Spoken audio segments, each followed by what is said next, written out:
Bonjour.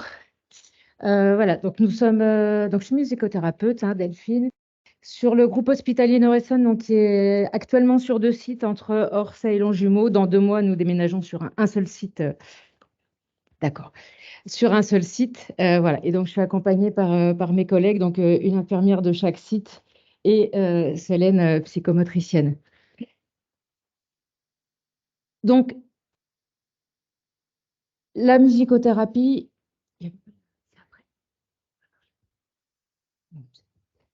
D'abord, la musicothérapie, pardon, qui en fait est très mal connue, hein, c'est-à-dire qu'on parle beaucoup de musicothérapie. euh, Souvent, on parle du bien-être, évidemment. La musique, ça fait du bien, hein, en plus, on parle beaucoup des effets sur le cerveau, notamment lorsqu'on écoute. Mais ça va bien au-delà, en réalité. Donc, pour les musicothérapeutes, très brièvement, pour bien comprendre que on a une formation sérieuse, normalement. Alors, il y a des gens qui disent musicothérapeutes qui n'ont pas forcément cette formation, mais normalement, un musicothérapeute qui est clinicien, qui est certifié, a fait entre 3 et 5 ans d'études. Ce sont des études universitaires. Voilà, donc avec toutes ces connaissances que vous voyez là, je ne vais pas vous les lister. Euh, Nous travaillons de la périnatalité jusqu'effectivement, voilà, la fin de vie, les personnes âgées. Et donc, la néonatologie en fait partie. Assez récemment en France, il faut savoir que dans les pays germaniques, en fait, c'est très courant d'avoir des musicothérapeutes dans ces services de néonatologie. Et en France, c'est assez récent. Actuellement, nous sommes une petite dizaine. Ça s'installe petit à petit. Voilà, mais sûrement, et en fait, voilà, il y a plein de bien-être. Donc, juste pour ouvrir, je ne vais pas vous les présenter, puisque notre sujet, c'est plutôt de vous présenter la pratique. Je m'appuie quand même sur deux études. Il existe pas mal d'études cliniques, euh, donc notamment effectivement sur les pays germaniques, intéressantes, dont la première que je vous montre, en fait, qui a montré, alors on s'appuie évidemment sur le fait que la musique est maintenant connue pour avoir vraiment des effets sur le cerveau, c'est-à-dire au niveau fonctionnel, grâce à ce qu'on appelle la plasticité cérébrale, dont on parle beaucoup, et qui permet de nouvelles connexions. Donc, on l'utilise en rééducation, dans plein de domaines, parce qu'on voit qu'il y a vraiment des modifications cérébrales. Et sur cette étude de néonatologie, en fait, on s'est rendu compte, hein, donc il y avait 82 prématurés âgés de moins de 32 semaines à la naissance, enfin dans le protocole. Euh, et donc avec 3 séances de musicothérapie par semaine, jusqu'à leur sortie. Et voilà, sur ces enfants, il y a plein d'images. Là, je vous en montre une, mais dans cette étude, il y a pas mal d'images qui montrent vraiment l'amélioration en fait fonctionnelle, notamment de la matière blanche, hein, donc ce qui sert après nos neurones à mieux se connecter à ce qui est une meilleure communication dans notre cerveau. Et donc qui a amélioré en fait chez les nourrissons prématurés qui avaient bénéficié de cette musicothérapie. L'autre étude qui est intéressante puisqu'elle fait le lien avec, hein, ce dont on vient de parler, puisqu'il s'agit du stress effectivement, que peut occasionner ces naissances prématurées chez les parents, notamment les mamans. Et donc cette étude aussi, 80 prématurés, pareil, le même âge, à raison de deux séances de musicothérapie par semaine, avec 42% de présence de temps de la mère. Et voilà, donc les conclusions de cette étude montrent assez clairement en fait le bénéfice sur le stress de la maman. Donc c'est bien, puisqu'on vient d'en parler, je ne vais pas détailler, et puis on va en parler dans nos pratiques. Voilà, c'était juste pour ouvrir et vous montrer qu'il y a quand même des études qui ont montré les effets réels et mesurés. Donc, quel bienfait? On va les détailler sur 3 points avec des petits extraits vidéo voilà, pour vous montrer exactement comment ça se passe. Et puis mes collègues pourront témoigner aussi de leur point de vue. Donc les soins, on va en parler en premier lieu. Les soins, voilà, qu'ils soient douloureux, invasifs, il faut savoir, alors nous on est donc 2A et 2B. Il faut savoir que j'ai des collègues qui travaillent également en réa néonatale, qui peuvent accompagner les fonds d'œil, les extubations, enfin voilà, c'est-à-dire que tous les soins dès la réa en fait peuvent être accompagnés par la musicothérapie. Donc ensuite, la stabilité physiologique, ça c'est la première chose. Beaucoup d'études le montrent, hein, que ce soit la SAT, la fonction respiratoire, cardiaque, tout en fait se stabilise et reste un petit peu au-delà de la séance. On le voit même en séance et sur les parents, enfin par rapport aux parents. Donc ça, on va le détailler dans les exemples que je vais vous donner. Voilà, donc d'abord, autour des soins. Donc l'idée est vraiment pendant les soins, les prises de sang, les vaccins, les poses de cathéter, voilà, ou au-delà dans d'autres services. L'idée est vraiment de plonger le bébé dans un soin, dans un bain sonore apaisant et qui permet vraiment voilà, de lui apporter du bien-être. Je vous laisse déjà regarder la vidéo, comme ça vous allez mieux. Ah, pardon.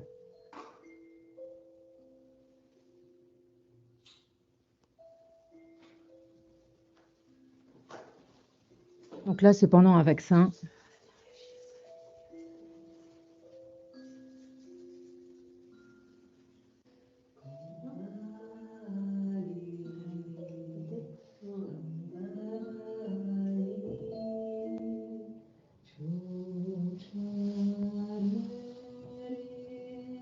Donc ça, c'est pendant un bilan sanguin.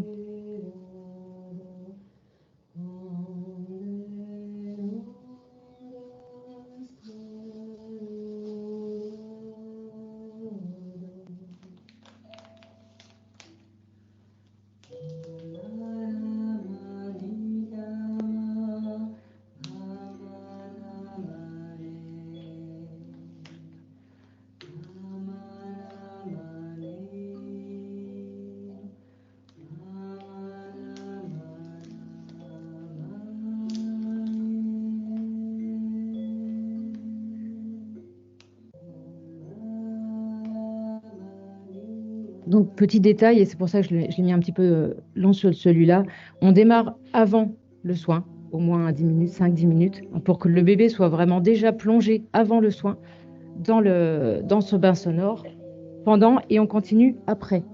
D'abord pour qu'il soit bien jusqu'au bout, et surtout ne pas aussi associer la musique aux soins, ce qui est quand même très important. Je vais laisser du coup une de mes collègues témoigner de... Bonjour à toutes et tous. Moi, je suis Anne-Sophie, donc infirmière en néonat. Depuis que Delphine est là, donc depuis 2 ans, on a vraiment vu lors des soins invasifs un bien-être, que ce soit pour nous, équipe, mais surtout pour les enfants. Donc, comme vous a dit Delphine, tout geste douloureux, invasif, prise de sang, pose de perf, vaccin. Et surtout, on a été amené aussi lors d'une pose de cathéter central. Pour nous, équipe, c'est vraiment un grand plus, car on voit vraiment que l'enfant est vraiment apaisé. Du coup, pour nous, nous sommes dans des soins sereins. De plus, comme elle vous a dit, on prépare l'enfant voilà, en amont. Du coup, quand on commence les gestes, l'enfant est vraiment apaisé. Euh, du coup, pour nous, les soins se passent vraiment dans une sérénité, moins stressé de voir un enfant agité ou qui pleure. Euh, Avec la musique et voilà et les chants, c'est vraiment un plus pour nous et aussi pour les parents qui sont dans les chambres des fois au moment des soins douloureux. On voit aussi que le parent est moins stressé de voir son enfant pour un soin où il peut souffrir, pleurer. Le parent, à la fin du soin, on voit vraiment qu'il est apaisé lui aussi d'avoir vu son bébé dans ces circonstances-là. Donc un grand plus pour la musicothérapie qui nous a amenés dans cette équipe pendant ces soins-là. Merci. Alors, donc pour les soins, l'instrument que j'utilise, là, la Sensula, en fait, je le pose au-dessus parce qu'il y a vraiment une fréquence vibratoire. Alors, c'est très doux, hein, je module en fonction, bien sûr, du son, mais vous l'entendez, c'est très doux. Et ça permet, avec l'enveloppement des mains, d'être vraiment dans une bulle. Le bébé est vraiment dans une bulle, en fait. Après, en couveuse, bon, souvent, là, vous l'avez vu, j'utilise que la voix avec l'enveloppement. Je peux, des fois, utiliser la Sensula, bien sûr, désinfectée, hein, totalement.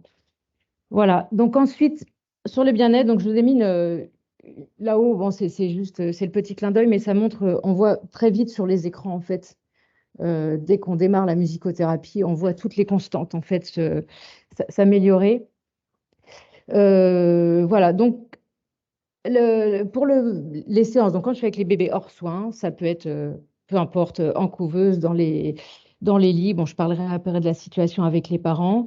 Euh, Ça peut être juste la voix avec l'enveloppement, ça peut être avec l'instrument. Alors ça reste juste un ukulélé, on fait très attention au niveau sonore, évidemment, utiliser des instruments adaptés en fonction évidemment de l'âge aussi de l'enfant, puisque voilà, on a quand même des bonnes connaissances sur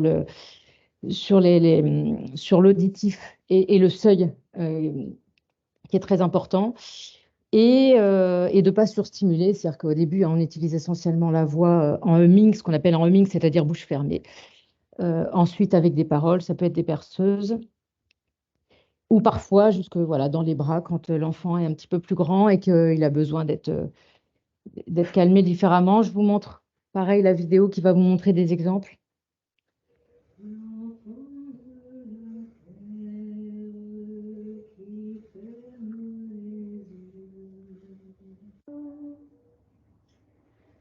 Je cherche un nuage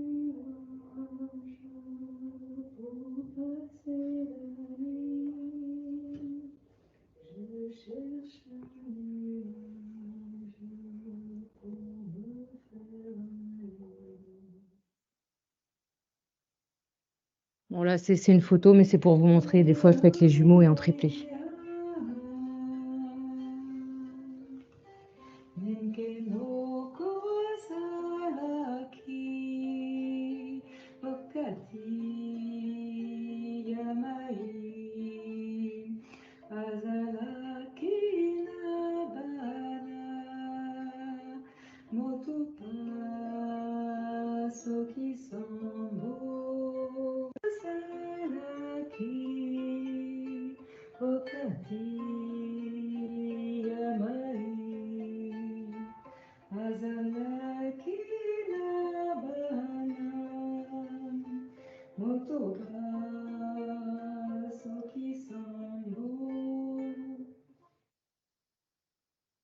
Bonjour à toutes et à tous. Je m'appelle Alexandra, je suis infirmière au GHNE, du coup, hôpital d'Orsay, sur la néonate niveau 2A. Et je viens vous faire également un partage d'expérience de travail avec Delphine. Donc pour rappeler que la naissance est un grand bouleversement et les bruits peuvent être vécus comme des agressions. Le nourrisson passe du ventre de sa maman à l'univers des machines. C'est un peu le choc. Personnellement, je travaille depuis 10 ans en néonate et depuis 1 an seulement au GHNE. Je n'avais jamais rencontré de musicothérapeute en réanimation et j'ai beaucoup apprécié de faire sa rencontre, de pouvoir travailler auprès des bébés. L'ambiance et le son musical créent une atmosphère qui apaise et canalise l'attention. Les bébés sont plus détendus, attentionnés, voire captivés par le son de la voix de Delphine ou de son instrument, à laquelle on peut rajouter notre propre voix, mais pour les meilleurs chanteurs. Nous nous installons généralement en binôme autour du bébé et nous programmons au moment des transmissions du matin les moments les plus propices, en tout cas à privilégier les soins douloureux pour atténuer le stress au maximum. En séance libre, c'est un moment de grand partage, d'écoute et de recentrage aussi. Pour le soignant, c'est une façon d'appréhender le soin de façon plus sereine. Cela apaise beaucoup et permet même parfois de s'évader. Lorsque les parents sont présents, ils sont également plus détendus. Je peux également aussi dire que parfois, quelquefois en tout cas, ça permet d'apaiser un enfant lorsque nous sommes nous-mêmes occupés sur d'autres soins. Donc, elle permet un petit peu de nous décharger, en tout cas d'être présente auprès d'autres bébés. Je retrouve personnellement beaucoup de douceur et d'émotion, et ce n'est que bénéfique auprès de tous lorsque nous veillons à limiter les stimulus issus de l'environnement tels que le bruit ou la lumière.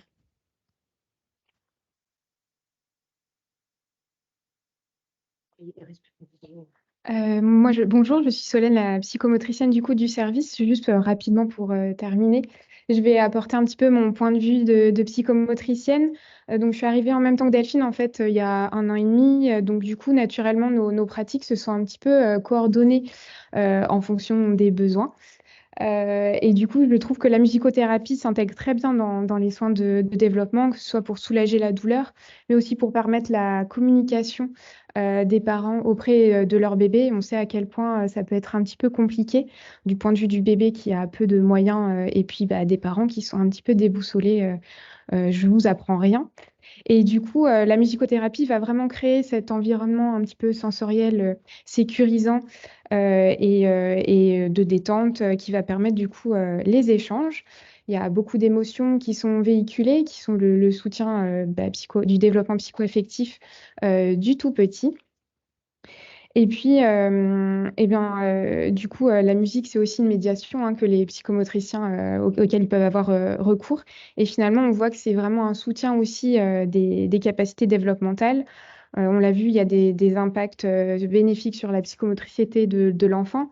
En vidéo, vous avez vu un petit peu de motricité, sensorialité, les interactions, l'attention, et puis du coup, plus largement, l'orientation spatiale aussi, les coordinations, et j'en passe. Et du coup, on travaille vraiment en complémentarité toutes les deux et aussi en continuité, puisqu'auprès des parents, quand je donne par exemple des conseils sur le retour à la maison, j'appuie aussi l'intérêt de poursuivre les berceuses, les comptines, etc., qui sont le support de l'apprentissage du langage chez l'enfant.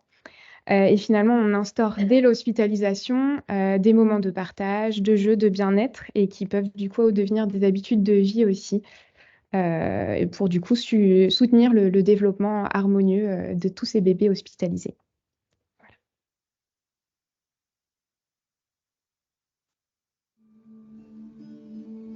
Donc là, vous voyez, donc pour finir avec les parents, donc quand les parents sont présents, donc bien sûr, je présente toute la musicothérapie, les bienfaits, etc. Il y a deux objectifs. Je présente soit il y a des séances de relaxation que vous voyez là, où le bébé est en peau à peau, en tout cas sur la maman ou le papa, ou des fois les deux sont présents.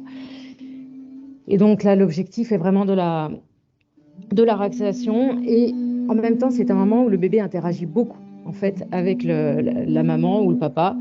Et c'est un moment où les parents se disent, oh, mais là, il a souri. Et d'un seul coup, ils voient leur enfant, en fait, différemment. Ils voient des choses qu'ils ne pensaient pas leur enfant, en fait, capable de faire, des manières de réagir. Et, euh, et en général, les parents me disent que vraiment, c'est un grand...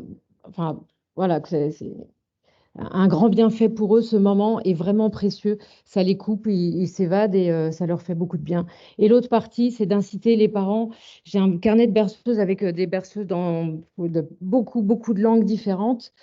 Et pour évidemment choisir en fait voilà, avec les parents, on choisit en fonction de la langue qu'ils choisissent des berceuses, on les découvre, on les apprend ensemble. L'idée est vraiment de les inciter en fait à chanter pour leur enfant eux-mêmes, même quand elles me disent ah, mais moi je chante mal, j'ai pas ma voix, voilà.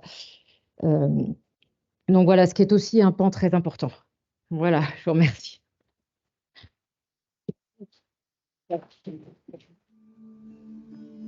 Alors, est-ce qu'il y a des réactions, des questions? Moi, j'en ai une, alors tout de suite, je vous la pose. Est-ce que vous avez que des chambres individuelles dans votre service? Parce que la question d'individualiser une proposition, quelle qu'elle soit, pour un enfant et sa famille quand elle est présente, on voit que vous vous ajustez et vous avez bien décrit les signaux. Mais alors, se pose toujours la question dans les chambres partagées de l'autre qui aimerait bien être en sommeil profond à côté. Voilà. Alors en fait, sur Longjumeau, non. Sur le site d'Orsay, elles sont à 2-3 lits. Voilà. Et sur le futur site dans 2 mois, je ne crois pas. Je pense que ce sont que des chambres individuelles. Alors, du coup, comment vous faites quand c'est partagé? Eh bien, quand c'est partagé, les autres enfants profitent et en général, les mamans me disent, ah, bah, moi aussi, ils sont là, ils aussi sont... Voilà. Après, pour les soins, quand c'est un soin, on essaye effectivement de le faire du coup peut-être dans une autre salle si besoin, pour qu'il y ait vraiment le silence, parce que c'est important pour avoir aussi ce bain sonore qui est un minimum de silence pour que l'enfant reste dans ce bien-être. Très bien. Question suivante. Bonjour, je, m- je m'appelle Elodie, je suis auxiliaire. Je voudrais savoir, commercialement, faute de meilleurs termes, il est souvent mis en avant sur Internet les bruits blancs pour les bébés. Est-ce que je voulais savoir, est-ce que vous auriez essayé par rapport à votre méthode, si ça marchait ou... Non, parce que pour nous, en fait, et les études quand même montrent que le fait de s'ajuster à l'enfant au moment X, c'est-à-dire à ses réactions, c'est très important. Donc effectivement, ça reste toujours du live. En fait, moi-même, je fais pas écouter des choses et le but est aussi d'inciter cette interaction. Voilà, et d'ajuster en fait en fonction parce que c'est important. Il y a des bébés qui n'apprécient pas les mêmes chansons, les mêmes degrés, les mêmes rythmes et tout ça. Bonjour, je suis orthophoniste en CHU à Marseille et je suis très intéressée par votre intervention. Je voulais savoir si vous aviez observé une différence entre, ou si vous utilisiez toujours un instrument, ou si uniquement la voix avait éventuellement les mêmes effets. Eh bien, en fait, ça dépend. Alors, pour les bains sonores, j'utilise quand même énormément la Sensula, là, que vous avez vu sur Oui. les... Parce que vraiment, on peut le mettre au-dessus et que voilà, ça favorise vraiment l'apaisement. Euh, L'instrument que j'utilise en accompagnement, c'est toujours le même. Bon, c'est un instrument traditionnel corse, peu importe, mais il y a vraiment des vibrations. Donc, je le pose aussi sur le bébé et sur le parent qui l'a, parce qu'il y a des vibrations qui sont ressenties profondément. Donc, ça rajoute vraiment au bienfait. Et après, des fois, c'est avec le ukulélé, des fois juste la voix, c'est en fonction de l'enfant. En dehors de l'âge, évidemment. Après, c'est en fonction de ses besoins. Il y a des fois des enfants qui vont plus réagir à la scène sous la qu'à la voix toute seule. En fait, je m'ajuste en fonction de l'enfant au D'accord. moment X de la D'accord. séance. Et votre carnet de berceuse est diffusé ou pas? Pardon? Le carnet de vos berceuses est-il diffusé ou pas? Non, c'est différent. Bon, Mais en fait, c'est que des berceaux. Non, mais après, bon, voilà, entre nous, on peut, il n'y a pas de.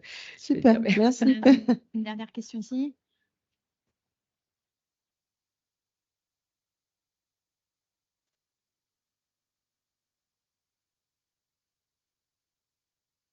Sinon, je parle. Ah, c'est bon. Cécile Lebouche, je suis pédiatre dans le service de médecine néonate du CHIC et puis au réseau périnatal. Et on vient de mettre en place, ça se rapproche plutôt de ce que vous décriviez dans un des aspects, une des approches que vous faites en tant que musicothérapeute, qui est plutôt d'essayer de transmettre et d'impliquer les parents dans ce soin, dans cet enveloppement qu'on peut leur permettre d'avoir, ou les soignants. On a monté un groupe, un atelier autour de la musique et du chant. En salle des parents, hebdomadaire, ça y est. On l'avait monté déjà en GHR, en grossesse à haut risque, pour voir des mamans hospitalisées en prénatal. Et puis là, ça se développe en néonate pour essayer de chanter ensemble.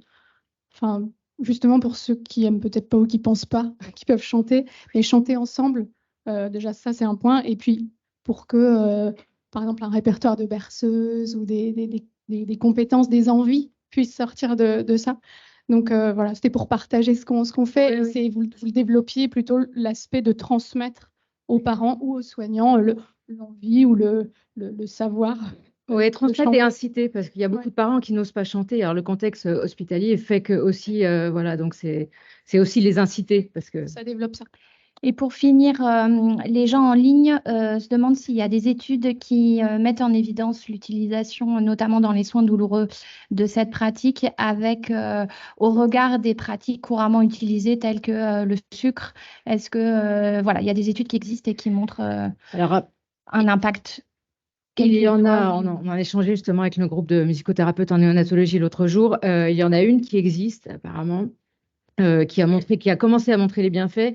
Et c'est effectivement un sujet que moi j'aimerais bien justement pousser. Parce qu'effectivement, il y a il y a beaucoup d'études sur le bien-être, mais moins sur la douleur. Apparemment, il n'y en a qu'une qui Bon. existerait. Donc Voilà. encore de Donc, nouvelles il y a études à oui, mener. il y a du- Voilà. Allez, vite, vite, vite. Bonjour, merci pour votre intervention. Moi, j'aurais voulu savoir si vous associez des moyens antalgiques justement pour les soins douloureux à la musicothérapie ou la musicothérapie se suffit à elle-même. Du coup, il y a le sucre. On associe les deux en fait. On associe en général la plupart du temps avec le saccharose. Après, il y a aussi tout ce qui est l'enveloppement aussi qui est important de l'enfant. Mais vraiment pour les gestes très douloureux, le saccharose est associé. Oui. Oh là là là là. Allez, une dernière. J'ai une question pratico-pratique. Vous êtes dans le service en permanence, vous avez quelle disponibilité? Alors, j'y suis à 40%, parce que je suis sur d'autres, je suis aussi sur le service neurovasculaire. D'accord. Voilà, donc je suis quand même là 3 jours. Et après notre déménagement, ça sera même 4 jours, 4 fois par semaine. Et donc, où on peut m'appeler s'il y a besoin sur le futur hôpital. OK. Et Pour compléter, en fait, c'est une question très très moche, mais comment on finance une musicothérapeute à l'hôpital? Eh bien, bonne question. Je pense il y a la volonté aussi de le faire, puisque nous, la direction effectivement du GHNE, je pense, voulait mettre en place la musicothérapie, les chefs de service aussi, les cadres. Voilà, c'est pas simple, mais parfois par étape. Oui, oui, je fais partie oui, de l'hôpital. Oui, je suis intégrée à l'hôpital. C'est un vrai projet de service, je pense. Voilà. Merci. Donc, on a parlé de la musicothérapie, qui est quand même une matière très sérieuse, qui demande entre 3 et 5 ans d'études. Parce que la musique, ça fait du bien, mais pas que. Ça modifie carrément le cerveau. Qui c'est qui crée de la matière blanche en ce moment? C'est le petit bébé. Alors, la matière blanche, il y avait des graphiques très très clairs hein, qui expliquaient comment ça créait des connexions dans le cerveau.